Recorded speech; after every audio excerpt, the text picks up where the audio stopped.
Hi hello నమస్తే welcome to విజయ మా ఊరు ఆడియో బుక్స్ ఛానల్. నేను విజయలక్ష్మిని. ఫ్రెండ్స్, నవల స్రవంతిలో ముప్పాళ్ల రంగనాయకమ్మ గారి స్త్రీ నవల ధారావాహికగా మీకు అందిస్తున్నాను కదా. మరి ఈరోజు స్త్రీ నవల ధారావాహిక చివరి భాగం వినిపించబోతున్నాను. మరి ఆలస్యం చేయకుండా కథలోకి వెళ్ళిపోదాం పదండి. వారం తిరగకుండా సుజాతకు ఉత్తరం వచ్చింది. అది చంద్రశేఖరం వ్రాసిందని తెలియగానే సుజా హృదయం ఆగిపోయినట్టయింది. భయంగా మేడ మీదకి పరిగెత్తింది. సుజాత, మీ అనుమతి తీసుకోకుండా ఇలా ఉత్తరం వ్రాసినందుకు ముందు నన్ను క్షమించమని కోరుకుంటున్నాను. మీరు వెళ్ళిపోయిన రోజు నేను అన్నం తినలేకపోయానంటే, నిద్రే రాలేదంటే నమ్ముతారా? అసలు ఇలా ఉత్తరం వ్రాద్దామనే ఉద్దేశం కూడా నాకు లేదు. ఉంటే ఇక్కడే మీ అనుమతి కోరేవాణ్ణి. ఎందుకో ఇప్పటికిప్పుడు మీకు వ్రాయాలనిపించి ప్రారంభించాను. వసు లేనప్పుడు మీరు మా ఇంట్లో ఉంటే ఎంతో తృప్తి కలిగింది నా మట్టుకు నాకు. అమ్మ కూడా మీరున్న 4 రోజులు ఇల్లు కళగా ఉందని పదే పదే అంటుంది. ఈ 4-5 రోజుల నుంచి నా మనస్సు స్థిమితంగా లేదు. నేనేదో పోగొట్టుకున్నాను, వెతికి తెచ్చేసుకోవాలి. ఈ బాధ, ఈ ఆతృత వెల్లడించుకోలేను. అసలేం పోగొట్టుకున్నాను? తెలిస్తే తప్పకుండా తెచ్చుకోవడానికి ప్రయత్నిస్తాను. ఏంటో పిచ్చిగా వ్రాస్తున్నాను కదూ. నిజమే, నాకేమీ తోచడం లేదు. అంతా పిచ్చిగానే కనిపిస్తుంది. మీరిక్కడే ఉండి మనం మళ్ళా అలా నదికేసి నడిచి వెళ్తే, మీరు గంగిగోవులా గడ్డి పరకలు కొరుకుతూ నా మొహంలో గత స్మృతులు వెతుక్కుంటే, ప్రకృతికి తోడుగా పురుషుణ్ణి వెతుకుతూ మీరు మనసంతా విప్పి పక్కుమని నవ్వితే, ఒక్కసారి అదంతా మళ్ళా జరిగితే బావుండనిపిస్తుంది నాకు. మీరు చుట్టం చూపుగా మళ్ళా రాకూడదు. పోనీ మా ఇంట్లో మరో పెళ్లి చేసి మిమ్మల్ని పిలుద్దామా అంటే, నేను తప్ప ఎవ్వరూ లేరు. నేనే పెళ్లి కొడుకునై మిమ్మల్ని పిలిస్తే బాగుంటుందా? బాగుంటుంది కదూ. పోనీ మీరే పెళ్లి కూతురై నన్ను పిలిచినా వస్తాను తప్పకుండా. సుజా, నా బాధ మీకెలా చెప్పుకోను? ఇంత మధురమైన బాధకు ఇంత సున్నితమైన భాష లేదే. మోగ భాష ఒక్కటే దానికి శరణ్యం కావచ్చు.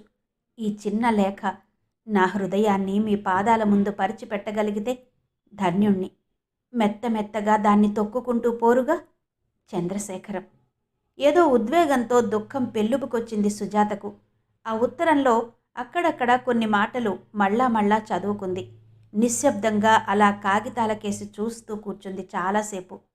చటుక్కున కలం తీసుకుంది చేతిలోకి.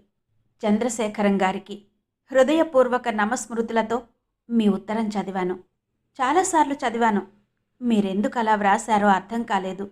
అర్థం కానందుకు కన్నీళ్లు కూడా వచ్చాయి. ఆనాడు రైలు కదిలి పరిగెత్తుతుంటే, మీరు క్రమంగా దూరం అయిపోతుంటే నాకెంతో బాధ వేసింది. మీరు మాతో పెళ్లివారిలా ప్రయాణం చేస్తుంటే బావుంటుందనిపించింది. ఆ మాటే మీతో చెప్పాలనుకుంటే మీరు లేరు. పాపిష్టి రైలు శరవేగంగా మీ నుంచి దూరంగా లాక్కుపోసాగింది నన్ను. మీరింటికి పోయి హాయిగా ఉంటారని ఈర్ష్యపడ్డాను కూడా. అర్థం లేని బెంగలతో ఉపవాసాలు జాగారాలు చెయ్యడం వివేకం అనిపించుకోదు. అది నా వంటి అవివేకులకు చెల్లుబడి గాని, మీలా ఎన్నో చదువులు చదివిన వారికి, ఎంతో జ్ఞానం తెలిసిన వారికి సమంజసం కాదు. మీరేదో పోగొట్టుకున్నానని వ్రాశారు. వెతుక్కోవాలని కూడా వ్రాశారు. లేదు, మీరేమీ పోగొట్టుకుని ఉండరు. ఒక్కోసారి మన వస్తువులు మన దగ్గరే ఉంచుకుని పిచ్చివాళ్లలాగా ఎక్కడెక్కడో వెతుక్కుంటూ కూర్చుంటాము. కొన్నాళ్లకి పరధ్యానం పోయి మీరేమీ పోగొట్టుకోలేదని తేలిగ్గా నవ్వుకుంటారు. నిజమే, మీరన్నట్టు ఆడపిల్లలు ఇంట్లో తిరిగితే చాలు కళ వస్తుందంటారు పెద్దవాళ్ళు. అలాంటప్పుడు ఏ ఆడపిల్ల ఏ ఇంట్లో తిరిగినా కళ రావాలిగా. అలా ఒప్పుకోరు. ఎన్నెన్నో బరువులు బంధాలు పెడతారు. ఎన్నెన్నో నియమాలు నిబంధనలు విధిస్తారు. మరెన్నో రీతులు రివాజులు వల్లెవేస్తారు. మీ ఇంటికి మరోసారి రమ్మంటారా నన్ను? మీరే పెళ్లి కొడుకై నన్ను పిలుస్తానంటారా? ఏం ప్రయోజనం? వసుంధర భర్త ఒక్క క్షణం కూడా విడవకుండా భార్య వెంట ఎలా తిరిగాడో మీరే చెప్పారుగా. అలాగే మీరు ఆవిడ కొంగు పట్టుకు తిరుగుతుంటే నా గతేం కాను? పోనీ నన్నే పెళ్లి కూతురినై పిలవమంటారా? నేను పెళ్లి సిగ్గుతో ముడుచుకుపోతుంటే మీతో మాత్రం ఎలా మాట్లాడగలను? అయినా మీరెందుకు అలాంటి ఉత్తరం వ్రాశారు? నాకు నచ్చలేదు, నిజంగా నచ్చలేదు. అన్నయ్యకు తెలిసినా, అమ్మకు తెలిసినా భయంతో నేను తల్లడిల్లిపోయానంటే నమ్ముతారా? ఉహు, నాకిష్టం లేదు. క్షమిస్తారు కదూ? సుజాత: అవును. చంద్రశేఖరం తనకు ఉత్తరాలు వ్రాస్తే ఏం బావుంటుంది? ఇంట్లో తెలిస్తే తనేం చెప్పగలదు? అందుకే నిర్మొహమాటంగా వ్రాయనే వ్రాసింది కదూ. వారం దాటేసరికి మరో కవరొచ్చి పడింది సుజాత పేర. సుజాత, సాహసించి ఈ ఉత్తరం వ్రాస్తున్నందుకు నన్ను అపార్థం చేసుకోకు. నువ్వు నాకు బొత్తిగా పరాయిదానివి కాదు. జానకి నా చిన్ననాటి స్నేహితురాలు. అన్నయ్యకు జానకి కూడా ఓ చెల్లి లాంటిదే. మా కుటుంబంతో స్నేహం చేసుకోవడానికి నీకు అభ్యంతరమేమీ ఉండదనుకుంటాను. అన్నయ్య ఉత్తరం కూడా ఇందులో జతపరిచి పంపుతున్నాను. తను నేరుగా వ్రాయడానికి ఇష్టం లేక నాకిచ్చాడు. నీ జవాబు తిరిగి నా అడ్రస్కే పోస్ట్ చేస్తే అన్నయ్యకు అందిస్తాను. ఈ వ్యవహారం మన ముగ్గురి మధ్య ఉంటుంది. జానకికి కూడా తెలియనీయనని మాటిస్తున్నాను. నీ మనసును మభ్యపెట్టుకోకుండా నీ ఇష్టప్రకారం ప్రవర్తించమని కోరుతున్నాను. వదిన కోరిక మన్నిస్తావని ఆశిస్తూ వసుంధర. నిర్ఘాంతపోయింది సుజాత. వసుంధర తనకిలాంటి ఉత్తరం వ్రాయడంలో ఉద్దేశమేంటి? కేవలం అన్నగారి కోరికేనా? ఆ చంద్రశేఖరానికి ఇక ముందు కూడా తన ఉత్తరాలు వ్రాస్తుందా? ఎందుకని? ఇంత గోప్యంగా ఈ వ్యవహారం నడుపుకోకపోతే తనకేం నష్టం? కవరులో నుంచి రాలిపడ్డ మరో కాగితం తెరిచింది. సుజా, మీ ఉత్తరానికి జవాబు వ్రాయకుండా నేను ఉండలేననిపించింది. మీరు వ్రాసినంత తేలిగ్గా ఈ ఆలోచనలు మరచి నవ్వుకోవడం నా వశం కాకపోవచ్చు. వసు ద్వారా పంపుతున్న ఈ ఉత్తరాన్ని క్షమించి చదువుకుంటారని ఆశిస్తాను. మీ జవాబు చూచి. ఎవరో వస్తున్న అలికిడైతే గబగబా చేతిలో కాగితం మడిచి పుస్తకంలో పెట్టి లేచిపోయింది సుజాత. దోషిలా తలదించుకు కూర్చున్న సుజాతను చూస్తే ఎంతో జాలి కలిగింది పార్వతికి. కొంతసేపటికి ఏదో అభిప్రాయానికొస్తూ అంది. ఆ మొట్టమొదటి ఉత్తరాలతోనైనా నువ్వతని స్నేహం ఆపు చేయాల్సింది సుజా. చాలా పొరపాటు చేశావు అంది. సుజా తనను తాను నిందించుకున్నట్టు అంది. నిజంగా పొరపాటే చేశాను పార్వతి. ఎప్పటికప్పుడు నన్ను నేను హెచ్చరించుకుంటూ కూడా శేఖరం దగ్గర నుంచి వచ్చిన ఉత్తరాలకి జవాబులు వ్రాయకుండా ఉండలేకపోయాను. నేను ఉత్తరాలు వ్రాయకపోతే అతను తిండి తినలేని పరిస్థితికొచ్చాడు. అతనేమైపోతాడోనన్న బాధ తప్పితే మరేమీ ఆలోచించలేకపోయాను. చివరికిలా గాలిలో కొట్టుకునే దీపంలాగా దారి తెన్ను తోచక, మనస్సు విప్పి ఎవరితోనూ చెప్పుకోలేక, గుండెల్లో దాచుకోలేక, అబ్బా, ఎంత నరకయాతన అనుభవించాననుకున్నావు? ఇప్పుడు నాకెంతో తేలిగ్గా ఉంది. ఏదలా జరిగినా నాకు మాత్రం హాయిగా ఉంది అంది సుజ. పార్వతేమీ మాట్లాడలేదు. ఒక్కసారి జరిగిందంతా నెమరు వేసుకుంటే ఎంతో ఆశ్చర్యంగా ఉంది. పార్వతి, నేనేనా ఇంత సాహసం చేస్తున్నానని అపనమ్మకం కలుగుతోంది. నువ్వన్నట్టు ఆదిలో ఏమాత్రం నిగ్రహంతో ప్రవర్తించినా పరిస్థితి ఇంత విషమించేది కాదు. తప్పంతా నాదే అక్కయ్యా, తప్పంతా నాదే. సుజాతకు దుఃఖం ముంచుకొచ్చింది. నిశ్చలంగా చూస్తూ అంది పార్వతి. ఈ తప్పు ఎవరిది కాదు సుజా, భగవంతుడిది. మనుష్యుల మధ్య ఇన్ని మమతలు, బంధాలు, బాధలు, వేదనలు సృష్టించిన వాడిది. ప్రకృతి ధర్మాలు మీరగలగడానికి మనమేం మానవాతీతులం కాదుగా అంది. సజల నేత్రాలతో చూస్తూ అడిగింది సుజ. ఇప్పుడు నేనేం చెయ్యాలక్కయ్యా? అయోమయంగా చూసింది పార్వతి. అవును, సుజ ఏం చెయ్యాలి? ఇప్పుడు సుజాకి మార్గమేది? ఏమని సలహా ఇస్తుంది తను? ఏం చెయ్యమని బోధపరుస్తుంది? పద్మజ మాట మరచిపోనేలేదే. పద్మజ చేసిన సాహసం మళ్ళా సుజా చేస్తుందా? చెయ్యగలదా? పద్మను విమర్శించిన సుజ, పద్మను అసహ్యించుకున్న సుజ చివరికి పద్మ అడుగుజాడల్లోనే నడుస్తుందా? నిశ్చలంగా నిలిచిన నీటిలో రాయిపడి కెరటాలు అల్లకల్లోలంగా లేచాయి. అయితే నువ్వేం చెయ్యాలనుకుంటున్నావు సుజా? అడిగింది పార్వతి. సుజ అధైర్యంగా నవ్వింది. అది తెలిస్తే ఎందుకిలా బాధపడతాను అంది. పార్వతి సానుభూతిగా అంది. అతన్ని పెళ్లి చేసుకోవడానికి ప్రయత్నించలేవా? నిరాశతో నిట్టూర్చింది సుజాత. పెళ్ళి ఎలా సాధ్యం? సాధ్యానికేముంది? మనిషి తలపెడితే సాధ్యం కానిదేముంటుంది? పార్వతి, ఈ జీవితానికది సాధ్యం కాదు. అలాంటి సాహసం జరగడానికి ఈ ఇంట ఒక్క అవకాశమే ఉంది. అది అక్కయ్య వినియోగించుకుంది. పద్మజని నువ్వు మనస్ఫూర్తిగా సమర్థిస్తున్నావు కదూ? అడిగింది పార్వతి. నా స్వలాభం కోసమే అక్కయ్యని సమర్థిస్తున్నాననుకోవు కదూ? ఈ అనుభవంతో అక్కయ్యని అర్థం చేసుకోగలిగాను. అయితే పద్మలా నువ్వు ధైర్యం చెయ్యరాదు? వీల్లేదు పార్వతి. నేను తెగించి వెళ్ళిపోయి చంద్రశేఖరాన్ని పెళ్లి చేసుకోనా? ఉహుం, నా వశం కాదు. అంతంత మాత్రంగా ప్రాణాలు నిలుపుకుంటోన్న అమ్మ గుండెలు పగిలి చచ్చిపోదు? అవమాన భారంతో తలదించుకు తిరుగుతున్న అన్నయ్య సిగ్గుతో చితికిపోడు? ఈ కుటుంబ చరిత్ర విని మరోసారి లోకం పక్కుమని నవ్వుకోదు? ఈ అన్నిటికన్నా నా స్వార్థం ఎక్కువ నాకు? బాధగా అంది పార్వతి. అన్నీ తెలుసు కూడా అంత అవివేకంగా ఎందుకు ప్రవర్తించావు సుజా? ఎందుకు అటువంటి అర్థం లేని మమకారాలు పెంచుకున్నావు? నన్నలా నిలదీసి అడిగితే జవాబు చెప్పలేను పార్వతి. నా కళ్ళెందుకలా మూసుకుపోయాయో, నా మనస్సు ఎందుకలా మూగదైపోయిందో ఇప్పుడేమీ చెప్పలేను. అతన్ని నేను ఎంత దూరంగా ఉంచాలనుకున్నానో అంత చేరువయ్యాడు. ఆ ఆకర్షణకు లోబడి దీపం పురుగులా మాడి మసైపోతానన్న ఆలోచనైనా నాకు రాలేదు. కొంతసేపు నిశ్శబ్దంగా గడిచింది. అయితే నీ పెళ్లి మాటేంటి సుజా? అమ్మవాళ్లు నిర్ణయించే సంబంధమే చేసుకుందామనుకుంటున్నావా? సుజాత గుండెలెవరో పిండినట్టయింది. వెంటనే మాట్లాడలేకపోయింది. అస్పష్టంగా అంది. మరేం చెయ్యగలను? దీర్ఘంగా నిట్టూర్చింది. నాకైనా సంప్రదాయంగా పెళ్లి చేసి కన్నుల పండువగా చూసుకోవాలని ఎంతో ఆశ పెట్టుకుని కూర్చుంది. అమ్మని మరోసారి ఆఘాతంలోకి తోసేయగలనా? అంది సుజ. నీ పరిస్థితి ఎంతో దయనీయంగా ఉంది సుజా. ఏమని సలహా ఇవ్వాలో కూడా తోచడం లేదు. సరే, నువ్వనుకున్నట్టే ఈ పెద్ద వయస్సులో అమ్మకి మరే చీకు కలిగించకు. జరిగిందంతా ఒక చిత్రమైన కలే అనుకుని మరిచిపో. ఇక చంద్రశేఖరానికి ఉత్తరాలు మాత్రం ఆపుచెయ్యి. అతన్ని నెలల తరబడి ఆశ పెట్టి మోసం చెయ్యడం ధర్మం కాదు. నీ మనస్సులో మాట తేల్చి వ్రాసేయి అంది. సుజా చెంపల మీదుగా కారుతున్న కన్నీళ్లను చూడనట్టే ఊరుకుంది పార్వతి. సుశీలకి చాలా ప్రమాదంగా ఉందట. నీకోసం 2-3 రోజుల నుంచి మనుషులు వస్తూనే ఉన్నారు అన్నాడు సూర్యం హఠాత్తుగా. ఏంటి? సుశీలకా ప్రమాదంగా ఉందా? ఎవరు చెప్పారు? కంగారుగా అడిగింది పార్వతి. మళ్ళా ఏదో జబ్బు చేసిందని పుట్టింటికి తీసుకొచ్చి ఆసుపత్రిలో చేర్చారట.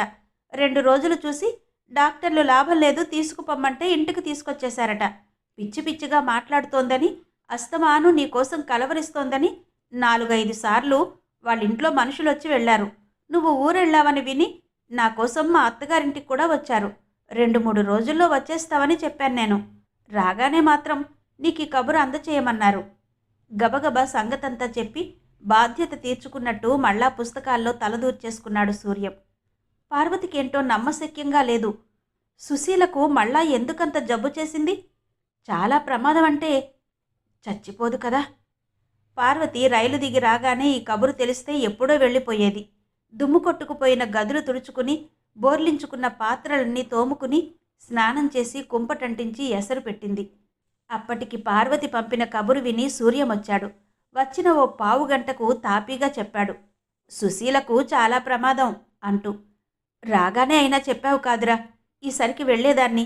సరేలే, అన్నం వార్చేశాను. ఈ పూట కూర అది చెయ్యలేను. ఏ పచ్చడి ముక్క అద్దుకు తినొచ్చు. నేనొక్కసారి వెళ్ళొస్తాను. ఉంటావా ఇంట్లో? ఉంటాలే. ప్రయాణం కబుర్లు చెప్పావే కాదు. రుక్కు కొడుకెలా ఉన్నాడు? అసలేం సుస్థి చేసింది? అట్నుంచొచ్చి చెప్తాగా, తొందరగా వచ్చేస్తాలే అంటూ ఆతృతగా బయలుదేరింది పార్వతి. గేటుకు అవతల నుంచే ఆ ఇంట్లో వచ్చేపోయే జనాన్ని చూస్తే పార్వతి గుండెలు దడదడలాడాయి. తడబడే కాళ్లతో అతి ప్రయత్నం మీద వేగంగా నడుస్తూ లోపలికి వెళ్ళింది. ఎన్నడూ ఎరగని రకరకాల మనుషులు, ఎవరికి తోచినట్టు వాళ్ల మాటలు, పలకరింపులు, పరామర్శలు, సన్న సన్నగా ఏడుస్తున్న ఆడవాళ్ల కంఠస్వరాలు. ఒక్కసారిగా గందరగోళంలో ప్రవేశించినట్టయింది. ఎవరిని అడగాలన్నా ఎవ్వరూ వినిపించుకోవడం లేదు. కాస్త చొరవ చేసి మేడ ఎక్కుతున్న వాళ్లతో పాటు పైకి వెళ్ళింది. మెట్ల దగ్గర నుంచి గదులన్నీ కిటకిటలాడుతున్నట్టే ఉన్నాయి. అంతలోనే ఎవరో పార్వతిని గుర్తుపట్టి పిలుచుకు వెళ్లారు. పార్వతి వచ్చిందర్రా, రా అమ్మా రా, ఒక్కసారిలా రా అంటూ కంగారుగా పిలిచిందొక ఆవిడ. ఈవిడేనేంటి పార్వతి అంటే అన్నట్టు చాలా కళ్ళు పార్వతికేసి చూశాయి. ఏమీ పట్టించుకోకుండా గబగబా సుశీల మంచం దగ్గరికి వెళ్ళింది పార్వతి. సుశీల తలను ఒళ్ళో పెట్టుకుని కుమిలి కుమిలి ఏడుస్తూ కూర్చుంది తల్లి. ఎవరెవరో బంధువులు ఆప్తులు మంచం చుట్టూ మూగి ఉన్నారు. అమ్మా సుశీ, ఒక్కసారి చూస్తావు? పార్వతి వచ్చిందమ్మా. ఎంత అనునయంగా పిలిచినా సుశీల కళ్ళెత్తి చూడలేదు. పార్వతి కూడా దగ్గరే కూర్చుని సుశీల తల మీద చెయ్యి వేసింది. జుట్టంతా తాళ్లు కట్టుకుపోయి ఉంది. ఎముకలు తేలిన వీపు మీద చేతితో నిమిరింది. సుశీల దాదాపు బాహ్య స్మృతి కోల్పోయి పడి ఉంది. గత రాత్రి నుంచి అలాగే ఉందని, పలవరింతలు కూడా మానేసిందని ఎవరో చెప్పుకుంటుంటే తెలిసింది. పార్వతి అక్కయ్య, అక్కయ్య లేదా, అమ్మా రాలేదా అంటూ విధి విరామం లేకుండా ఎన్నోసార్లు అడిగిందట. పిచ్చిదానిలాగా చుట్టూ మూగిన వాళ్ల మొహాల్లోకి తీక్షణంగా చూసిందట. సుశీల తల్లి కుళ్ళి కుళ్ళి ఏడుస్తూ చెప్పింది, పాపిష్టి పెళ్లి చెయ్యకుండానైనా ఉన్నాను కాదు. నా తల్లి ప్రాణాలు నిలువునా తీశారు. నా బిడ్డను నాకు దూరం చేశారు అంటూ ఆవిడ ఏడుస్తుంటే పార్వతి భయం భయంగా చుట్టూ చూసింది. రఘుపతి రాలేదేమా అన్న సంశయం కూడా అప్పుడే వచ్చింది. అతని ప్రసక్తి కూడా ఎవ్వరూ ఎత్తడం లేదు. సుశీల చావు బ్రతుకుల్లో ఉంది అంటే రఘుపతి దగ్గర లేకపోవడం చాలా ఘోరంగా తోచింది పార్వతికి. రఘుకు కబురు తెలియలేదా? తెలిసి కూడా రాలేదా? ఎవరో డాక్టర్ వచ్చాడు. అంతా కాస్త దూరంగా జరిగి ఖాళీ ఇచ్చారు. సుశీలకు ఇంజెక్షన్ ఇవ్వడానికి సిద్ధపడ్డాడు డాక్టర్. డాక్టర్ గారు, నా బిడ్డను బ్రతికించలేరా? డాక్టర్ గారు, 20 ఏళ్ల నుంచి అపురూపంగా పెంచుకున్నాను. కష్టానికి నిష్ఠూరానికి కడుపులో దాచుకున్నాను. ఈ కడుపు తిప్పి మీకు తెలుసా డాక్టర్ గారు? నా బిడ్డను బ్రతికించి పుణ్యం కట్టుకోండి డాక్టర్ గారు. గర్భశోకం నేను భరించలేను. సుశీల తల్లి దాదాపు డాక్టరు పాదాల మీద ఒరిగి భోరుమంటూ ఏడ్చింది. 2 కాళ్ళు పట్టుకుని వదలకుండా వేళ్లాడింది. డాక్టర్ తడబడుతూ ఆవిడ్ని లేవనెత్తి, చూడండమ్మా, మీరిలా అధైర్యపడిపోకూడదు. కష్టాలొచ్చినప్పుడే ధైర్యంగా ఉండాలి. నా శక్తి కొద్దీ ప్రయత్నించి చూస్తాను. మీరు కంగారు పడకండి అంటూ 2 అడుగులు ముందుకు వేసి కట్టెలా పడి ఉన్న సుశీలకు ఇంజెక్షన్ ఇచ్చాడు. నోటికి కొంగు అడ్డుపెట్టుకుని కుళ్ళి కుళ్ళి ఏడుస్తూ కూర్చుంది తల్లి. పార్వతి మునివేళ్లతో కనుకొలకుల్లో నిలిచిన నీటి బొట్లు విదిల్చుకుంది. గంట కావస్తున్నా సుశీలలో ఏ మార్పు కనిపించలేదు. అలాగే కళ్ళు మూసుకుని చేతులు కాళ్ళు నిర్జీవంగా పడేసుకుని పరుపు మీద పడి ఉంది. కాళ్ళు తిమ్మిర్లు పొడుతుంటే కాస్త దూరంగా వెళ్ళి గోడవారగా కూర్చుంది పార్వతి. తననెవ్వరూ పలకరించకపోయినా, తనకేసి ఎవ్వరూ కన్నెత్తి చూడకపోయినా, అసలు తనక్కడుందన్న సంగతి కూడా ఎవ్వరూ పట్టించుకోకపోయినా అక్కడి నుంచి కదలాలనిపించలేదు పార్వతికి. అలాగే గోడ కానుకుని కూర్చుంది. అయితే ఆ పిల్లాడింకా ఇంటికి చేరలేదు? ఎటుపోయాడని ఎవరు వెతుకుతారు? నెల్లాళ్ల నుంచి అతి గతి లేదట. అదేం పోయే కాలమో, లక్షణంగా కాపరం చేసుకోలేడు. అసలు 3 ముళ్ళు వేసిన దగ్గర నుంచి అలాగే కాల్చుకు తిన్నాడట కదూ. ఓ మాట మంతా ముద్దా ముచ్చట. ఉలిక్కిపడి చూసింది పార్వతి. ఆ ఆడవాళ్ళిద్దరూ మాట్లాడుకునే మాటలు స్పష్టంగా వినిపిస్తున్నాయి. ఎవరి మాట? రఘుపతి గురించేనా? పోనీ అత్తగారైనా రాలేదేంటో చోద్యం. ఆవిడ మనేదితో తీసుకుచొస్తోందట. కొడుకు దేశాలు పట్టుకుపోయాడు. కోడలు రోగిష్టి మరిదైపోయింది. ఏం చూసుకు సంతోషిస్తుంది? అలాగే పోతాయి బతుకులు. ఏమైంది పిన్నిగారు? సుశీల భర్త రాలేదేమి అని అడిగి విపులంగా అన్నీ తెలుసుకుందామనిపించింది పార్వతికి. ఎంత ప్రయత్నించినా నోరు పెగిలి రాలేదు. కంఠం దుఃఖంతో పూడుకుపోయింది. చటుక్కున కళ్ళొత్తుకుంది కొంగుతో. హఠాత్తుగా ఏదో జరిగింది. గొల్లుమంది సుశీల తల్లి. అయ్యో తల్లి, వెళ్ళిపోయావా? నన్నొదిలి వెళ్ళిపోయావా? భగవంతుడా, తీసుకుపోయావా? నా బిడ్డని తీసుకుపోయావా? నా కడుపులో చిచ్చు పెట్టావా దేవుడా? కంగారుపడి అంతా దగ్గర మూగారు. సుశీల అస్తమించింది. సూర్యుడు అస్తమించాడు. చిమ్మ చీకటి అలముకుంది. పార్వతి కూర్చున్న చోటే కూర్చుండిపోయింది. మోకాళ్లలో తల దూర్చుకుని ఏడ్చింది. సుశీల చచ్చిపోయింది. సుశీల చచ్చిపోయింది. రఘుపతికి తెలియనే తెలియదు. దుర్మార్గుడు నిండు ప్రాణాన్ని పొట్టన పెట్టుకున్నాడు. అయ్యో, సుశీల తనకేదో చెప్పాలనుకుంది. తన కోసం ఎంతో ఎదురు చూసింది. చివరి క్షణాల్లో ఎంతో బాధపడింది. వెళ్ళిపోయింది. ఎవరితోనూ చెప్పుకోని లోకానికి, ఎవ్వరి కోసం ఎదురు చూడని లోకానికి. దేనికోసం బాధపడని లోకానికి వెళ్ళిపోయింది శాశ్వతంగా. నిన్నైనా వచ్చి ఉంటే సుశీల ఏదో చెప్పేది. తను ఓదారిస్తే ధైర్యం తెచ్చుకునేది. తప్పకుండా బ్రతికేది. పసుపు కుంకాలతో ముస్తాబైన సుశీల, ప్రశాంతంగా నిద్రపోయిన సుశీల, ఇహలోక బంధాలకు అతీతురాలైన సుశీల, పూల కారులో ఊరేగుతున్న సుశీల పార్వతి కన్నీటిలో కరిగిపోయింది. మరి కనిపించలేదు. కొన్నాళ్ల వరకు మనిషి కాలేకపోయింది పార్వతి.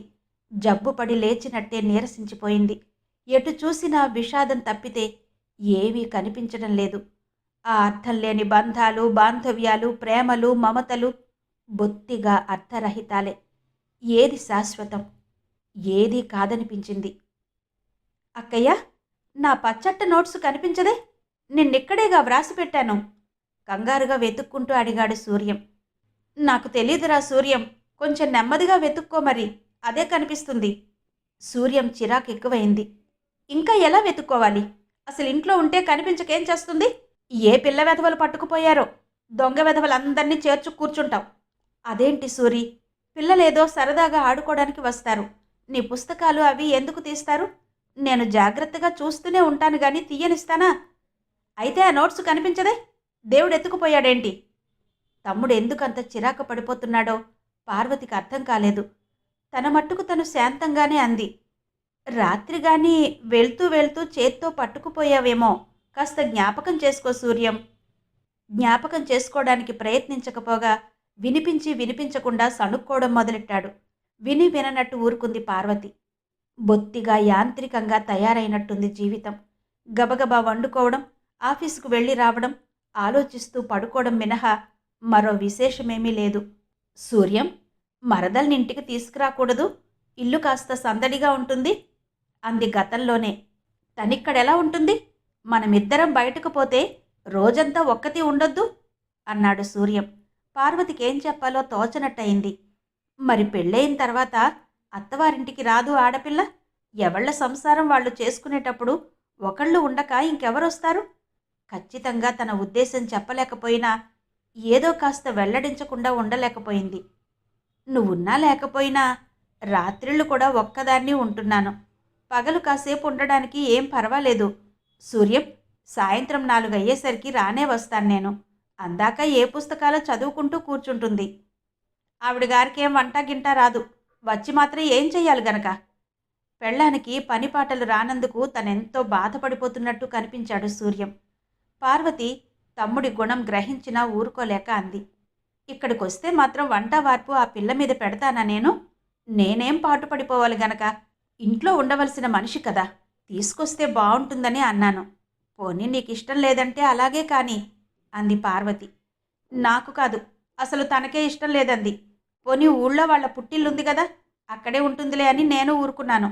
నా చదువు కాస్త ముగిసిపోతే ఆ చదువుకు పెళ్ళాన్ని తీసుకురావడానికి సంబంధమేంటో బోధపడింది కాదు పార్వతికి. చదువు సాగదని భయపడుతున్నాడేమో అనుకుందామా అంటే ప్రతి రాత్రి అక్కడికే బయలుదేరుతున్నాడయ్యే. సూర్యం 3 రోజుల వరకు ఇంటికి రాకపోతే కంగారు పడి కబురు పంపింది పార్వతి. రేపు వాళ్ళిద్దరూ కలిసి వస్తామని చెప్పమన్నారత్తా అనేసి పరిగెత్తాడు పొరిగింటి వాళ్ళ పిల్లాడు. పార్వతి ఆ సాయంత్రం ఆఫీసు నుంచి వస్తూ కొట్లోకి వెళ్ళి కాస్త గోధుమ రవ్వ, శనగపిండి, జీడిపప్పు వగైరా ఏవేవో పొట్లాలు కట్టించుకొచ్చింది. మర్నాడు ఆదివారం పొద్దుట 9 గంటల వేళ తమ్ముడు మరదలు రిక్షా దిగుతుంటే గబగబా కుంపటంటించి కాఫీ పెట్టింది. ఇద్దరికీ చెరో కప్పు ఇచ్చి తర్వాత వంటగదిలో కూర్చుని వంటలు తయారు చేసింది. సూరి, 12 అవుతోంది, భోజనాలు చేయకూడదు అంటూ ఇద్దరికీ నీళ్లు తువ్వాలు అందించి అన్నాలు వడ్డించింది. తింటూ తింటూ, రాణి, మా అక్కయ్య దగ్గర నువ్వు వంట నేర్చుకోరాదు అంటూ హాస్యమాడాడు సూర్యం. ఈ మాత్రం వంట నాకు రాదేమిటి? రాణి మూతి విరుచుకుంటూ అంది. కోస్తావు మరి. వంకాయ ఉల్లికారం పెట్టి ఇంత రుచిగా వండగలవు, పెసర పచ్చడి ఇంత కమ్మగా రుబ్బగలవు. నవ్వుతూ చూశాడు సూర్యం. రాణి మొహం జేవురించినట్టే అయింది. మీ మట్టుకు మీకు మహా గొప్పగా ఉన్నాయి కాబోలు. నాకు ఇలాంటి గొడ్డు కారాలు తినడం అలవాటే లేదు, బొత్తిగా రుచి పచ్చి తెలియకుండా. పార్వతి కలగజేసుకోక తప్పలేదు. కూరల మీద లేచిన ప్రసంగం కీచులాటల వరకు పోకుండా ఉంటే చాలు. ఎవరి మట్టుకు వాళ్ళు వండుకు తినక పస్తులుంటారా ఏంటి సూర్యం? ఆడపుటక పుట్టాక వంట వార్పు రాకుండా ఎవరుంటారు అంది ఆప్యాయంగా. రాణి అదోలా నవ్వుతూ, మీకు కోపం వచ్చిందేంటి? నిజంగా నాకింతలేసి కారాలు తినడం అలవాటు లేదు, అందుకే అన్నాను అంది. అబ్బే, ఇందులో కోపం రావడానికేముంది? మా అమ్మ చచ్చిపోయే నాటికి నేనే వంట నేర్చుకోలేదు. తీరా అన్ని పనులు మీద పడితే ఎలాగో అలవాటు చేసుకున్నాను. పెద్దవాళ్ళు నేర్పని వంటలవి ఏముంటాయి? మీ అమ్మగారి దగ్గర శ్రద్ధగా నేర్చుకుంటే సరి, అన్నీ చక్కగా చేయగలవు అంది. తర్వాత పెద్దగా మాటలేమీ జరగలేదు. తమ్ముడు మరదలు గదిలోకి పోయి తలుపులు వేసుకున్న తర్వాత తను 2 ముద్దలు తిని లేచి మళ్ళా కుంపటంటించి మధ్యాహ్నం తింటారని కాసిన్ని పకోడీలు వేయించింది. వేడి కుంపటి మీద కాఫీకి నీళ్లు పడేసి వంటింటి గడపలో తుంగచాప పరుచుకుని పడుకుంది. మధ్యాహ్నం కాఫీలవి అయ్యాక మొగుడు పెళ్ళాలిద్దరూ కాసేపు పేకాడుకున్నారు. అక్కయ్య, నువ్వు వచ్చి కూర్చోకూడదు అన్నాడు సూర్యం మధ్యలో గుర్తొచ్చినట్టు. చ, నాకు పేకాడ్డం రాదురా అంది పుస్తకం చదువుకుంటున్న పార్వతి. అంటే పేకాడ్డం నామోషియా ఏంటి? ముక్కలు పేర్చుకుంటూ వారగా చూసింది రాణి. అలా ఎవరన్నారు? నాకేంటో చిన్నప్పటి నుంచి పేకాటంటే అసహ్యం. సరదాకి నేర్చుకోబోయినా పట్టుబడలేదు. నాతో ఏంటి గాని, మీరు ఆడుకోండి అంది పార్వతి. రాణి పార్వతికేసి చిత్రంగా చూసింది. ఇంత మూర్ఖపు మనుషులతో ఏం సరదాలు తీరుతాయి? ప్రపంచం ఎంత మారుతున్నా గొర్రెతోక సిద్ధాంతాలతోనే ఉంటారు కొంతమంది అనుకుంటూ తనలో తను నవ్వుకుంది. పెళ్ళయిన తర్వాతే సూర్యం సిగరెట్లు కాల్చడం, పేక ముక్కలు పరుచుకు కూర్చోవడం అలవాటు చేసుకున్నాడు. పార్వతి 2-3 సార్లు అడగాలనుకునే విరమించుకుంది. రాణి తన చేతులతో తనే సూర్యం సిగరెట్లకు అగ్గిపుల్లలు అంటించడం చూస్తే ఒళ్లంతా కలదరించినట్టయింది పార్వతికి. క్లబ్బుల్లో కబుర్లు చెప్పుకుంటున్నట్టు ఇంట్లో అస్తమాను పేకాటల గురించి మాట్లాడుకోవడం కూడా కంటగింపుగానే ఉండేది. కానీ తనేమీ చూడనట్టే ఊరుకుంది. వాళ్ళిద్దరూ మళ్ళా పేకాటలో మునిగి కోపాలు ప్రదర్శించుకుంటున్నారు. రాణి రాక విషయం ఆ పిల్ల దగ్గర ఎత్తుదాము అనుకుంది కాసేపు పార్వతి. సూర్యానికి ఆ ఉద్దేశం లేనప్పుడు తను అడిగి ప్రయోజనం ఉండదేమోనని అప్పటికి ఆ ఆలోచన విరమించుకుంది. అయినా ఇంటికి తను పెద్దది. అమ్మాయిని పంపించమని అడగకపోవడం మర్యాదగా ఉండదు. ఆ బాధ్యత తను తీసుకోకపోతే ఇంకెవరు చూస్తారు? ఆ ఉద్దేశ్యంతో తమ్ముడి అత్తగారిని అడిగిందో రోజు. మంచి రోజు చూసి మరదల్ని పంపించండి అత్తగారు అంది చిట్ట చివర. ఆవిడ ఏమంత పట్టించుకోనట్టు నవ్వేస్తూ, దాందేముందమ్మా, ఊళ్ళో మేము ఎలాగూ ఉన్నాం. అబ్బాయి వచ్చి పోతూనే ఉన్నాడు. అది ఎక్కడుంటే ఏంటి? నువ్వు ఆఫీసుకు పోతే అది ఇంటి పనులు అవి చేసుకోలేదు. బొత్తిగా చిన్నపిల్ల, ఏదో పెళ్లి చేశాం కానీ అంటూ భారతంలా చెప్పుకుపోయిందావిడ. పార్వతి మరేమీ మాట్లాడలేకపోయింది. వాళ్ళ అయిష్టాలు తెలిసి కూడా పెద్దరికం వహించి తను అడగడానికి రావడం తనదే తప్పని చివాట్లు పెట్టుకుంటూ లేచింది. ఇంటికొచ్చేసరికి సూర్యం బట్టలన్నీ వెతికి వెతికి పెట్టెలో సర్దుకుంటున్నాడు. నా టెర్లిన్ షర్టు కనిపించడం లేదక్కయ్యా, చాకలికి పడిందంటావా అన్నాడు పార్వతి రాగానే. మాసిందని ఇచ్చావు కదూ, సబ్బు పెట్టి ఉంచాను. అదేంటి బట్టలవి సర్దుతున్నావు ఆశ్చర్యంగా అడిగింది పార్వతి. సూర్యం ఆ మాటేదో వినిపించినట్టే టవల్స్ మడిచి పెట్లో అణచడానికి ప్రయత్నిస్తున్నాడు. అడగకూడదు గాని ఎక్కడికైనా బయలుదేరుతున్నారా సూర్యం? భార్యాభర్తలిద్దరూ ఏ శృంగార యాత్రకో ప్రయాణమవుతున్నారన్న అనుమానం రాకపోలేదు పార్వతికి. సూర్యం అదో మాదిరిగా నవ్వాడు. అడగకూడదంటూనే అడిగావుగా. ఈ పెట్టి తీసుకెళ్ళి అక్కడ పడేస్తానక్కయ్యా, వెధవది బొత్తిగా ఇబ్బంది అవుతోంది. పార్వతికేం అర్థం కాలేదు. ఎక్కడ పడేస్తావు? నీ బట్టలవి? బట్టలు మాసిపోయినప్పుడల్లా ఎన్ని పనులున్నా ఇక్కడికి రావాల్సి వస్తోంది. పోనీ అక్కడే ఉంటే అంత ఇబ్బంది ఉండదు అదిరిపడింది పార్వతి. నువ్వు వాళ్ళింట్లోనే ఉంటావా? ఎన్నాళ్ళు ఉండిపోతాను? 4-5 రోజులకోసారి వస్తూ ఉండను. సూర్యం, పార్వతి శరీరం కంపించింది. సూటిగా చెప్పకపోయినా తమ్ముడి ఉద్దేశ్యం పూర్తిగా తెలిసిపోయింది. కాస్త వెనక ముందు ఆలోచిస్తున్నావా సూర్యం? నువ్వు లేకుండా నేనొక్కదాన్ని ఉండగలనా? నేనెక్కడికి వెళ్తానక్కయ్యా? బట్టలు మార్చుకుందుకైనా 2 రోజులకోసారి వస్తున్నావు. ఇక ఆ అవసరం కూడా లేకపోతే ఇక్కడ నీకేముంది? ఒక్కసారి ఆలోచించు సూర్యం. నువ్వు ఉద్యోగం మానేస్తానన్నావు, మానేశావు. నాకిష్టం లేకపోయినా నీకు నచ్చిన పిల్లని పెళ్లి చేసుకున్నావు. నేను సంతోషించాను. మామగారు చదివిస్తుంటే చదువుకుంటున్నావు. నీ పెళ్ళాన్ని ఇక్కడికి తీసుకురాకపోయినా అక్కడికి వెళ్ళి వస్తూనే ఉన్నావు. బాగానే ఉందనుకున్నాను. పోనీ ఇలాగే జరగనివ్వరాదు? కాదన్నది ఎవరు? ఇక నువ్వు కూడా బయలుదేరి వెళ్ళిపోతానంటే పార్వతికి ఎప్పుడూ రానంత దుఃఖం ముంచుకొచ్చింది. అంత బాధపడతావెందుకక్కయ్య? అక్కడికి కాలేజీ దగ్గర. నా చదువు విషయంలో కూడా మామగారు సహాయం చేస్తుంటారు. కాస్త సౌకర్యంగా ఉంటుందని గాని అయినా వారం వారం వస్తూ ఉండను. ఊరు వదిలి వెళ్ళిపోతున్నానా ఏంటి నువ్వలా నిష్ఠూరంగా మాట్లాడ్డానికి? ప్రతి ఆదివారం రాణిని తీసుకొస్తూనే ఉంటాగా. పార్వతి మాటలు మర్చిపోయిన మనిషిలా మూగగా చూస్తూ నించుంది. సూర్యం ఓ క్షణం వెనక ముందు తచ్చాడాడు. బయట నుంచి అరుస్తున్న రిక్షావాడి మీద ఏమిటో యా కంగారు, పోతే పో అంటూ విరుచుకుపడ్డాడు. ఆలస్యం అయిపోతుంది బాబూ, మళ్ళా నేను సినిమా హాల్ దగ్గరకు పోవాలా అంటూ సంజాయిషి చెప్పుకున్నాడు వాడు. అయితే మాత్రం ఏమిటి అరుపులు? అవతల మా పని తెమలాలా అక్కర్లేదా? సరేలే, ఇలా రా. అదిగో ఆ పెట్టి తీసుకెళ్ళి జాగ్రత్తగా పెట్టు. బరువుగా ఉంది బాబూ, కాసింత చెయ్యేస్తువా? రిక్షావాడికి సాయం పట్టి భోషాణం లాంటి బట్టలు పెట్టి రిక్షాలోకి ఎక్కించాడు సూర్యం. వెళ్తానక్కయ్యా, రేపొద్దుటే వచ్చి కనిపిస్తాను. అంత బరువు రిక్షా పార్వతి గుండెల మీదుగా కదిలింది. హృదయం పిండినట్టయింది. సూరి అంటూ మొహానికి చేతులు కప్పుకుంది. నీకు స్వార్థం లేదక్కయ్యా, స్వార్థమే లేదు. నువ్వు దేవతవక్కయ్యా, నాకమ్మవే. అక్కయ్యా, నీ రుణం ఏనాటికి తీర్చుకోలేను అన్న సూరి, అయ్యో సూర్యం, ఈనాటికింత పరాయిదాన్నైపోయానా? నాయనా, నీ కష్టసుఖాలు విస్మరించానా? నీ ముద్దు ముచ్చట్లు చూడనన్నానా? నీ సంతోషానికి దుఃఖపడ్డానా? ఏం చేశాను సూర్యం, ఏం చేశానని వెళ్ళిపోయావు? ఎంత ఏడ్చినా ఆ బాధ తీరనే లేదు. రుక్కు సూరి తనకు 2 కళ్ళే అనుకుంది. జ్యోతుల్లాంటి ఆ కళ్ళతోనే తను లోకాన్ని చూస్తాననుకుంది.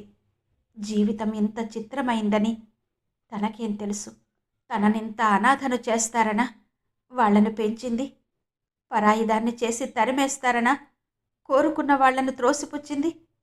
ఇంత దుఃఖం ప్రసాదిస్తారనా తన సుఖాలన్నీ జార విడుచుకుంది? భగవంతుడా, ఎంత పిచ్చిది తను! అందరిలా తనకు స్వార్థ చింతన ఉంటే, అందరిలా తనకు సుఖపడడం చేతనైతే ఎంత బావుండేది, ఎంత బావుండేది! అణుచుకోవడానికి ఆవశ్యకమైపోయిన ఆవేదనతో బావురుమంటూ కూలబడిపోయింది పార్వతి. సంభ్రమంగా పేపర్ పట్టుకుని తల్లి దగ్గరకు వెళ్ళింది సుజాత. అమ్మా, నీకో మాట చెప్పేదా? ఏమిటి అది అంత చిత్రంగా అడుగుతావు? మరి కోప్పడువు కదూ, చెప్పరాదు నీ అపనమ్మకాలు నువ్వును. సుజా కాసేపు తటపటాయించి చెప్పేసింది.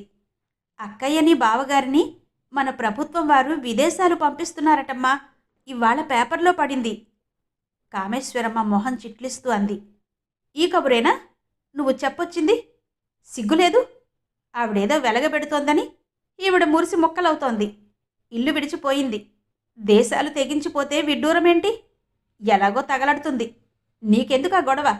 అయినా ఈ వెధవ కాగితాలు తెప్పించకురా అని మొత్తుకుంటే వాడు వింటున్నాడా నా మాట? అంతా నా రాత, నా కర్మ. సుజాత నెమ్మదిగా అక్కడి నుంచి జారుకుంది. ఆ రోజంతా సుజాత మనస్సు మరీ ఆందోళనగా ఉంది. చంద్రశేఖరం ఉత్తరాలు వ్రాస్తూనే ఉన్నాడు.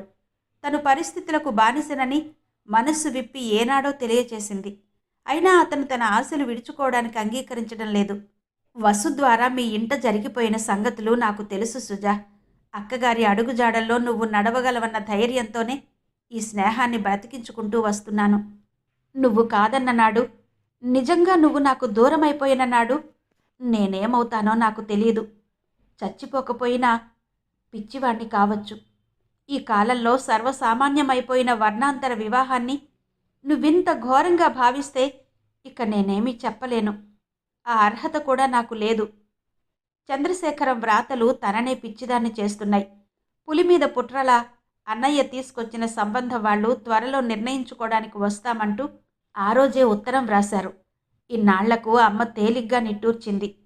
నా బిడ్డకి శుభకార్యం జరిగిపోని వెంకటేశ్వర, నూతన దంపతుల్ని తీసుకుని నీ కొండకొస్తాను అంటూ అందరూ వింటూ ఉండగానే చేతులెత్తి మొక్కుకుంది. సుజా గుండెలు అదిమి పట్టుకుని గదిలోకి నడిచింది. చంద్రశేఖరం ఆఖరి ఉత్తరం వ్రాశాడు. అమ్మ ధోరణేమీ మారినట్టు లేదు. ఏం చెయ్యాలి తను? సుజా వెర్రిగా తిరిగింది ఇల్లంతా. గదుల్లో ఎక్కడా లైట్లు లేవు. వదిన అన్నయ్య ఎటో వెళ్ళినట్టున్నారు. అమ్మ కూడా ఏం చేస్తుంది? అమ్మా పిలుస్తూ పెరటి వైపుకు వెళ్ళింది.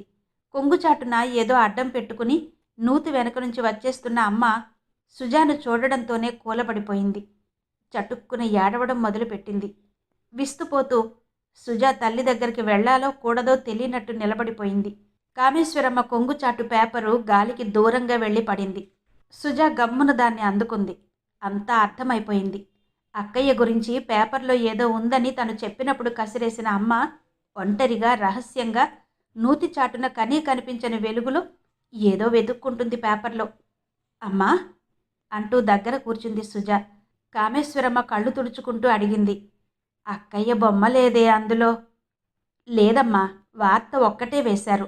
బహుశా వాళ్ళు బయలుదేరి వెళ్ళేటప్పుడు ఫోటో కూడా వేస్తారేమో. అక్కయ్య ఎక్కడికి వెళ్తోంది అసలు? హోల్ వరల్డ్ టూర్ అంటారమ్మా. దాదాపు ప్రపంచంలో ముఖ్య దేశాలన్నీ తిరుగుతారు.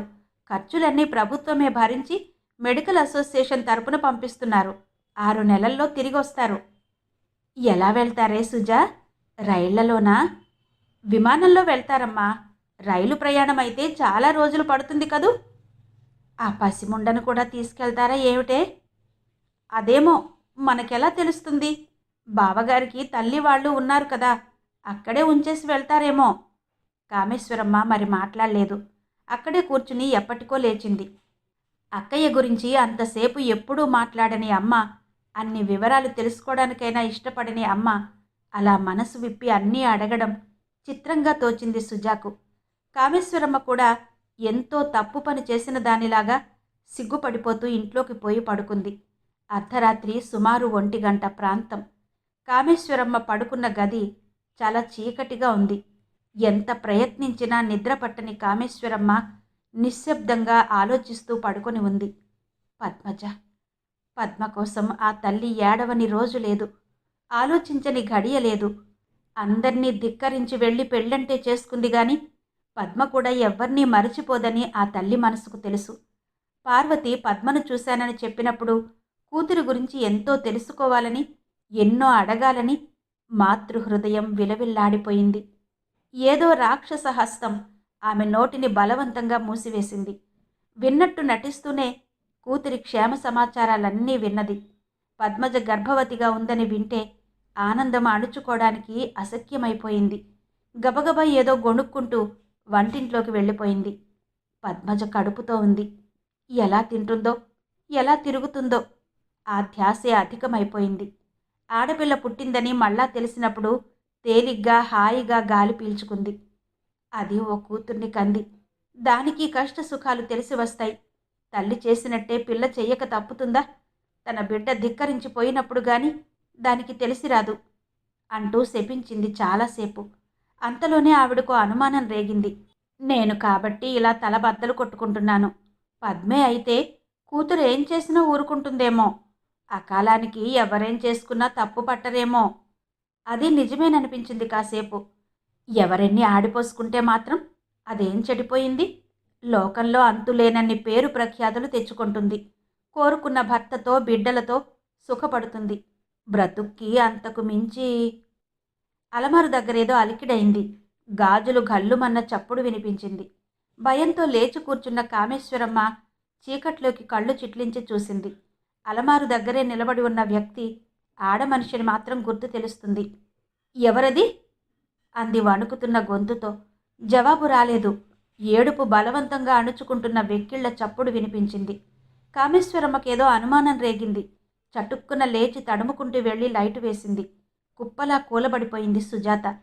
దిగ్భ్రాంతితో తల్లడిల్లిపోతూ కామేశ్వరమ్మ కూతుర్ని పొదివి పట్టుకుంది. సుజాత తల్లి ఒడిలో తలదాచుకుని ఎక్కిళ్లు పెడుతూ ఏడ్చింది. కూతురు వీపు నిమురుతూ అయోమయంగా కూర్చుంది కామేశ్వరమ్మ. గట్టిగా బిగుసుకుంటున్న సుజా గుప్పెట పట్టుకుంది. సుజా, అమ్మా, ఏంటే ఇది? అసక్తతతో సుజా గుప్పిడి విడిచింది. గుప్పెడు మాత్రలు రాలిపడ్డాయి. అదిరిపడింది కామేశ్వరమ్మ. అమ్మా, ఏమిటే ఈ పని? ఇవి నిద్ర మాత్రలు కావు? వణుకుతున్న కంఠంతో నెమ్మదిగా నసుగుతూ అంది సుజాత. నీకు నిద్ర మాత్రలు ఇవ్వలేదని జ్ఞాపకం వచ్చి నన్నింత మభ్యపెట్టకే తల్లి. రోజులా 8 గంటలకే నాకు మాత్రలిచ్చావు. అవి మింగినా నిద్ర రావడం లేదు ఈ రాత్రి. నువ్వు మాత్రం ఎలా మర్చిపోయావనుకోనే. లేదమ్మా, నిజంగా నీకిద్దామనే. అయితే గుప్పడి మాత్రలు మింగుతానా నేను? నన్ను చంపేద్దామనుకుంటున్నావా ఏమిటే? భయంతో తలదించేసుకుంది సుజాత. అతి అమాయకురాలైన కూతురు ఎందుకింత సాహసానికి పూనుకుందో అర్థం కాక తల్లి మనసు కొట్టుమిట్టాడింది. చెప్పు తల్లి, నాతో చెప్పవు? నీకేం కష్టం వచ్చింది? నిన్నెవరేమన్నారు? ఎందుకే అర్ధరాత్రి లేచి ఇలాంటి పని చెయ్యబోయావు? మాట్లాడలేదు సుజాత. సాధ్యమైనంత తొందరలో నీ కళ్యాణం కన్నుల పండువగా చూసుకోవాలని కలలు కంటున్నాను. ఎందుకమ్మా ఇంత తెగించావు? నాకు చెప్పు తల్లి, కడుపులో దాచుకుంటాను అంది కామేశ్వరమ్మ. నీకేం కష్టం కలిగింది? నేను నిన్నేం బాధ పెట్టాను?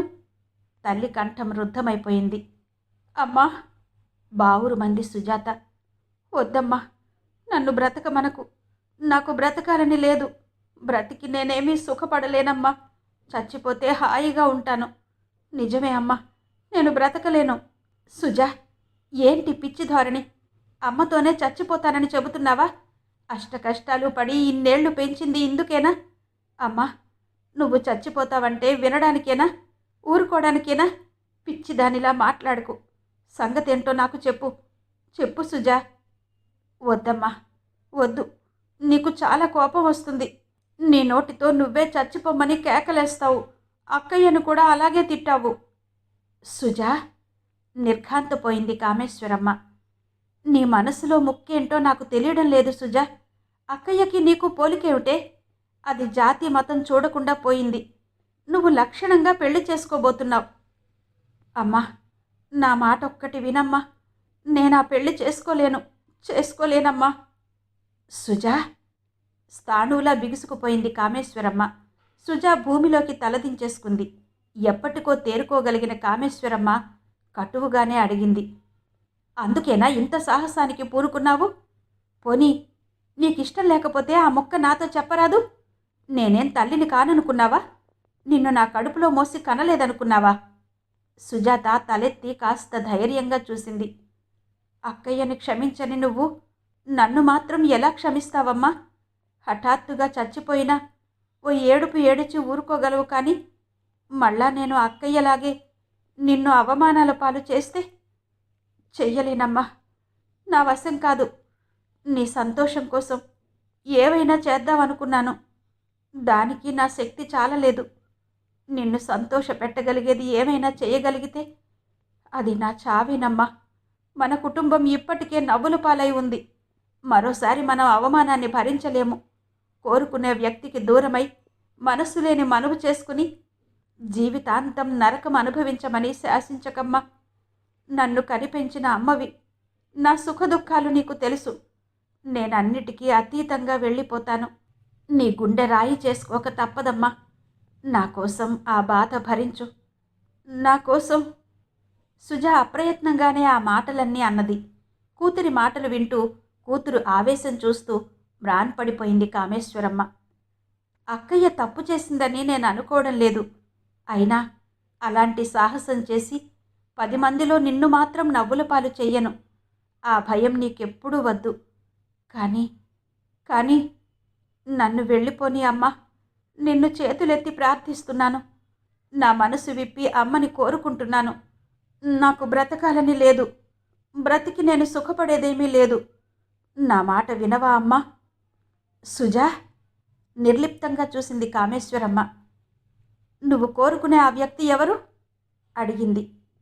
అమ్మా, సరే, ఎవరు కాని అది నీకు నువ్వే నిర్ణయించుకున్నావు. ఆ కోరిక తీరనప్పుడు చావడానికి కూడా సిద్ధమయ్యావు. పట్టుబడిపోతే చావనివ్వమని పాకులాడుతున్నావు. బిడ్డ తల్లిని ఇలా అడిగే దుర్గతి ఏ తల్లికైనా పడుతుందా? బిడ్డ మరణిస్తుంటే తల్లి సంతోషించే ఘోరం ఏ ఇంటైనా జరుగుతుందా? లేదమ్మా, లేదు. కన్న బిడ్డ చచ్చిపోవాలనే మూర్ఖత్వం నాలోనూ పోయింది. నీ సుఖం కన్నా, నీ సంతోషం కన్నా నాకు ఏమీ అక్కర్లేదమ్మా, అక్కర్లేదు. విస్మయంగా చూసింది సుజాత. తల్లి కళ్ళు చెరువులయ్యాయి. బిడ్డల్ని కనడం చంపుకోవడానికి కాదమ్మా. అల్లారు ముద్దుగా పెంచుకోవడం జీవితమంతా దుఃఖపెట్టడానికి కాదు. నీ ఆశలు, నీ కోరికలు నీకున్నాయి. నా కంటికి పసిదానివి అయినా నీకు నువ్వు పసిదానివి కాదు. సాధించి, బాధించి, ఇష్టం లేని వ్యక్తితో నీ బ్రతుకునెందుకు బంధించాలి? తెలిసి తెలిసి తల్లిగా నీ కన్నీళ్లు తుడవలేకపోతే ఈ తల్లి జన్మ ఎందుకమ్మా? ఇన్నాళ్ళు పిచ్చిదాన్నై ఏవేవో కోరికలు కోరుకున్నాను. నీకైనా అయినింట పెళ్లి చేసి అచ్చటా ముచ్చటా తీర్చుకుందామని భ్రమపడ్డాను. పోనీ తల్లి, బ్రతుకులే భగ్నమవుతుంటే పిచ్చి పిచ్చి కోరికలకి విలువేంటి? ఇదంతా నా అదృష్టమేనని నేనెందుకు అనుకోరాదు? కడుపున పుట్టిన బిడ్డలు సుఖ సంతోషాలతో వర్ధిల్లుతుంటే తృప్తి పడలేకపోతానా? అమ్మ గురించి ఎలాంటి భయము పెట్టుకోకమ్మా. మనస్ఫూర్తిగా ఆశీర్వదిస్తాను. అమ్మా! అయోమయంగా చూసింది సుజాత. తల్లిలో ఊహించని ఆ మార్పు దాదాపు వెర్రిదాన్ని చేసింది.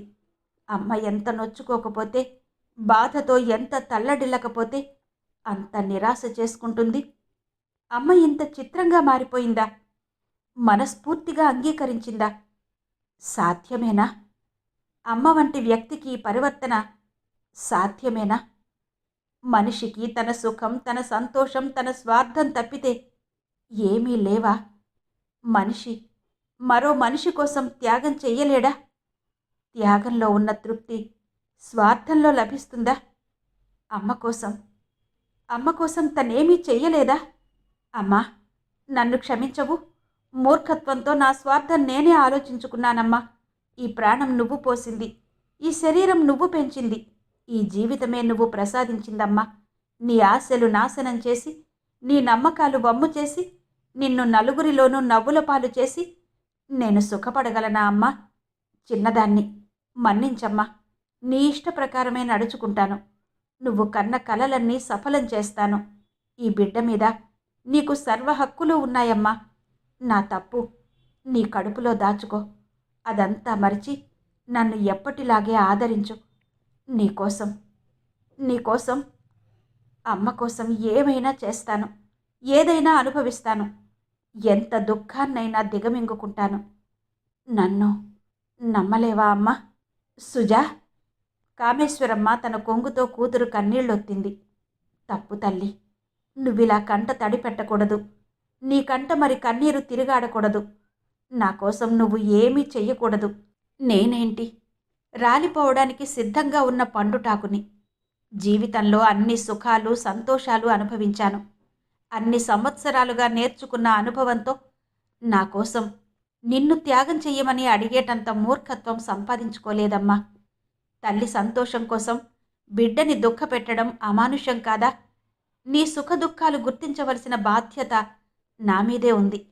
కష్టమైన, నిష్ఠూరమైన ఆ బాధ నేనే భరించి నా బాధ్యత నెరవేర్చుకుంటాను.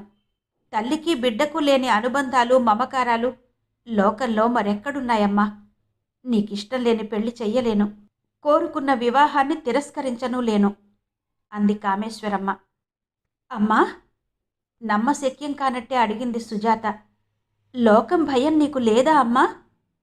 ఉంది తల్లి, ఉంది. కానీ ఈ గర్భశోక భయం కంటే ఎక్కువది కాదు. ఈ కమ్మటి కడుపు తీపి కంటే గొప్పది కాదు. అమ్మా, అక్కయ్య అంటే ఇప్పుడు నీకు కోపం లేదా? అక్కయ్య అంటే నాకెప్పుడూ కోపం లేదమ్మా. ఏ తల్లి ఏ బిడ్డను అసహ్యించుకోలేదు. బిడ్డ చేసిన నేరానికి శిక్ష విధించలేదు. తన శరీరాన్ని తనే బాధించుకోగలదా? తన హృదయాన్ని తనే చీల్చివేసుకోగలదా? అక్కయ్య కోసం నేనెంత కుళ్ళిపోతున్నానో ఎవరికి తెలుసమ్మా? భగవంతుడికి తప్పితే ఇంకెవరికి తెలుసు? అమ్మా, ఏంటో నాకంతా అయోమయంగా ఉందమ్మా. నువ్వెందుకిలా మారిపోయావమ్మా? భయంగా చూసింది సుజాత. నిండుగా నవ్వింది కామేశ్వరమ్మ. జీవితం మార్చేస్తుందమ్మా మనిషిని. చిత్రమైన అనుభవాలు కలిగిస్తుంది. ఒకే ఆలోచనలు, ఒకే అభిప్రాయాలు కలకాలం నిలిచిపోవు.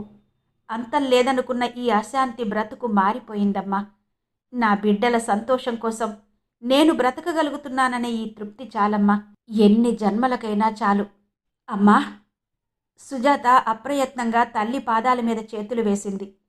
జన్మ జన్మలకి నీ కడుపునే నేను పుడతానమ్మా. అక్కయ్యకు కూడా ఈ మాతృమూర్తి విలువ తెలుసు.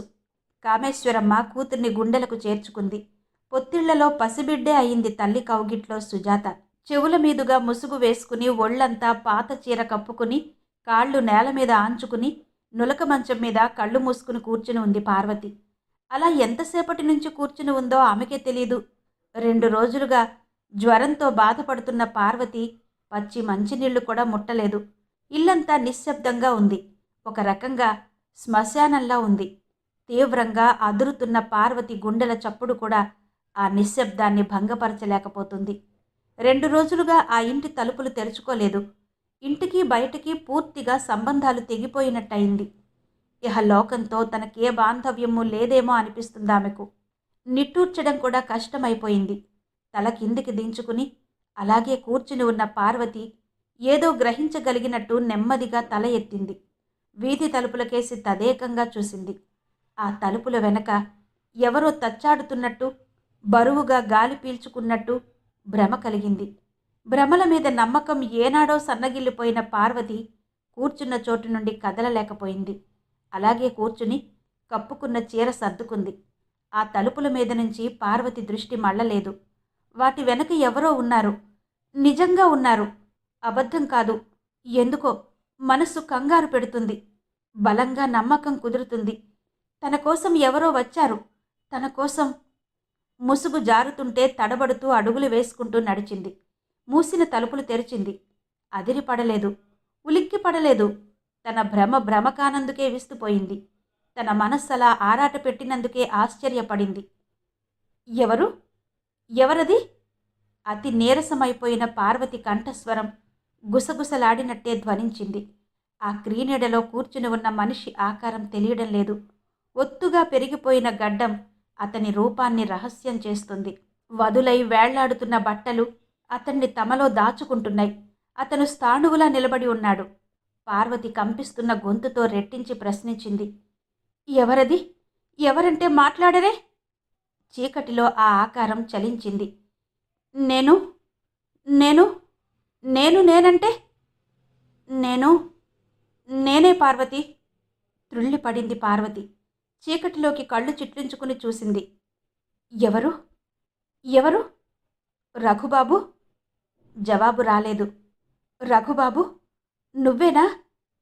ఆ వ్యక్తి మాట్లాడలేదు. పార్వతి నమ్మకం స్థిరపడిపోయింది. పార్వతి శరీరం కంపించసాగింది. తూలి పడబోయి గుమ్మాన్ని పట్టుకుంది. రఘుబాబు, లోపలికి రా. తను లోపలికి నడిచింది. చీకటిని చీల్చేందుకు చిన్న దీపమైనా వెలిగించాలనుకుంది. వంటిల్లంతా తచ్చాడుతూ తిరిగింది. నీరసంగా చేతులు చాచి తడుముళ్లాడింది. చేతికందిన లాంతరులో నూనె లేదు. వెలిగి వెలిగి కొడిగట్టి ఆరిపోయింది ఏనాడో. మరి వెలిగేందుకు ఆహారం లేదు. వెలిగించేందుకు ఆయుధమూ లేదు. లాంతరు వదిలి లేచి ఇవతలికొచ్చింది. రఘుబాబు బల్లమీద కూర్చుని ఉన్నాడు. సందె వెన్నెల తాలూకా కాంతి గుడ్డి గుడ్డిగా గదిలోకి ప్రసరిస్తుంది. పార్వతి ఎప్పటిలా నులక మంచం మీదే కూర్చుంది. ఎప్పటిలా పాత చీర ముసుగు కప్పుకుంది. ఎప్పటిలా కాళ్ళు కింది కాంచి తల దించుకుంది. ఎప్పటిలాగే నిశ్శబ్దంగా గడుస్తుంది కాలం. ఎప్పటికో ఎప్పటికో తలెత్తింది పార్వతి. వేడి కన్నీటి బొట్లు పాత చీరలో రాలిపడ్డాయి.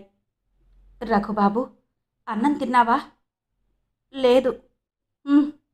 నేను తినలేదు. నాకు 2 రోజుల నుంచి జ్వరం.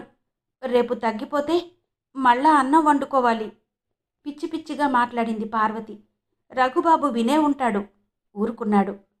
సుశీల చచ్చిపోయింది. హఠాత్తుగా అంది పార్వతి. వింటున్న రఘుబాబు మాట్లాడలేదు. ఎందుకు చచ్చిపోయింది? సుశీల స్మృతితో ఆవేశం రేగింది. రెట్టించి అడిగింది. సుశీల ఎందుకు చచ్చిపోయింది రఘుబాబు? నాకు తెలీదు. ఎర్రగా చూసిన పార్వతి చూపు రఘుబాబుకు కనిపించలేదు. కదలని విగ్రహంలా బల్లకు అంటుకుపోయాడు. రఘు? పార్వతి పిలుపులో స్పష్టమైన తీవ్రత. పార్వతి గొంతులో చిత్రమైన ఆవేశం. రఘుబాబు సూటిగా చూడలేకపోయాడు. చూడడానికి ప్రయత్నించలేకపోయాడు. నీకు కోపం వస్తోంది పార్వతి. నేనేం చెయ్యను? కనిపించే ప్రతి ఆడదాని కంఠానికి ఉరి బిగించి చంపేయి. చంపేయి రఘు. అది నువ్వు బాగా చెయ్యగలవు. పార్వతి, సుశీల ఎందుకు చచ్చిపోయిందో నాకు తెలుసు. ఎవరు చంపేశారో కూడా నాకు తెలుసు. జీవించాలనే కోరిక లేని వ్యక్తి చావడంలో విశేషం లేదు. నీ సాహచర్యంతో ఆ కోరికే నశించిపోయిందామెలో. రఘుబాబు, ఒక్కసారి నీ అంతరాత్మని ప్రశ్నించుకో. ఒక్కసారి నీ అంతరంగంలోకి తొంగి చూసుకో. సుశీల ఎందుకు చచ్చిపోయిందో నీకు తెలియడం లేదు? మాట్లాడవేం రఘుబాబు? సుశీలని ఏనాడైనా భార్యగా ఆదరించావా? తోటి ప్రాణి పట్ల చూపించవలసిన కనీసపు సానుభూతైనా చూపించావా? మాట్లాడు రఘు. ఇప్పటికీ నీ మనసు విప్పి చెప్పుకోలేవా? ఇప్పటికీ? లేదు పార్వతి, లేదు.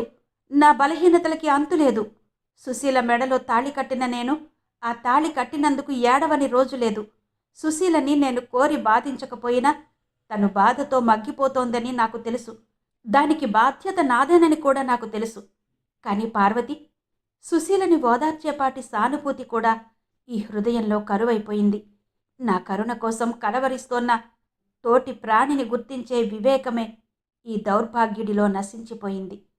నన్ను నేను శిక్షించుకుంటూ బ్రతకడం ఒక్కటే నాకు సంతోషమైంది. ధోరణిలా చెప్పుకుపోతున్న రఘుబాబు ఆగాడొక్క క్షణం. నేను చేసింది ఒకే ఒక్క తప్పు పార్వతి. నా మనస్సు నా అధీనంలో ఉందని భ్రమపడ్డాను. నన్ను నేను శాసించుకోగలనని అపోహపడ్డాను. నిర్లిప్తంగా నవ్వింది పార్వతి. అది భ్రమ కాదు రఘు, నీ అహంకారం. నువ్వు చేసిన ఆ ఒక్క తప్పు ఎంత ఘోరమైనదో ఇప్పటికే గ్రహించి ఉండవు. పువ్వులాంటి మనిషిలోనే ముల్లులాంటి అమానుషత్వం దాగి ఉండవచ్చు. పార్వతి, రఘుబాబు పిలుపు దీనాతి దీనంగా ధ్వనించింది. ఒక్కసారి నన్ను నేను విమర్శించుకుంటే నీకు సుశీలకి ఎంత అన్యాయం చేశానో గ్రహించుకోగలను. పార్వతి, తెలిసి కూడా ఈ పాపిష్టి ప్రవర్తన దిద్దుకోలేని దౌర్భాగ్యం నన్ను ఆవరించింది. దయచేసి నీ దౌర్భాగ్యాల ప్రసక్తి నా ఎదుట తీసుకురాకు రఘుబాబు. 2 నిండు జీవితాలతో చెలగాటలాడుతున్న నీ బలహీనతలని నేను సమర్థించలేను. పార్వతి, పశ్చాత్తాపాగ్ని దహించుకుపోతున్న రఘుబాబు హృదయం ఆ పిలుపులో ప్రతిబింబించింది. నన్ను క్షమించలేవా పార్వతి? ఆ ప్రశ్న అడగవలసింది చచ్చిపోయిన సుశీలని. చివరి క్షణాలలోనైనా నీ నోటి నుంచి ఈ మాట వింటే పుట్టెడు బలంతో బ్రతకగలిగేది.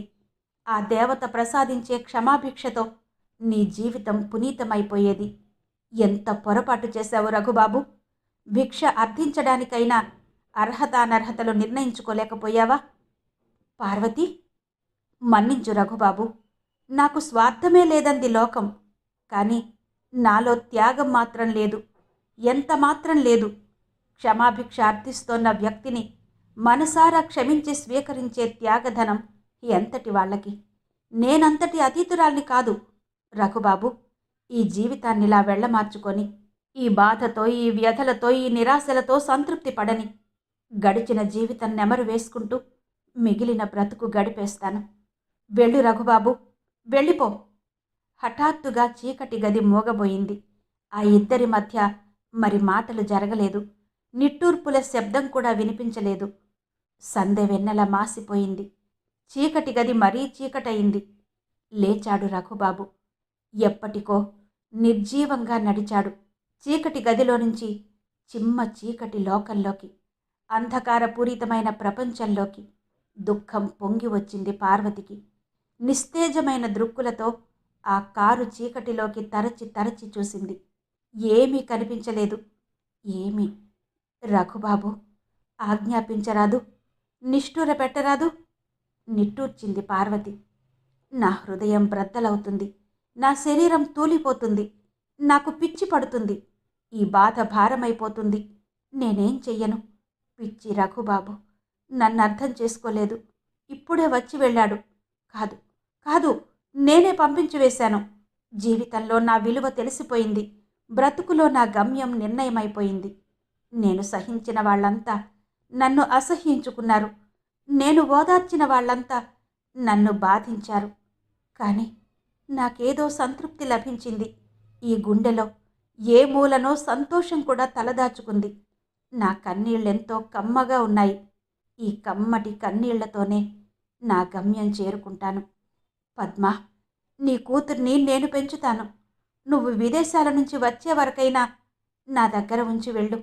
ఎంత ప్రయత్నించినా చీకటిలో ఉత్తరం వ్రాయలేకపోయింది పార్వతి. గదిలో దీపం లేదు. నిశ్చలంగా కూర్చుని ఉందా స్త్రీ. అదండి, అలా ముగిసింది ఆ స్త్రీ జీవితం. ముప్పాళ్ల రంగనాయకమ్మ గారి స్త్రీ నవల విన్నారు కదా.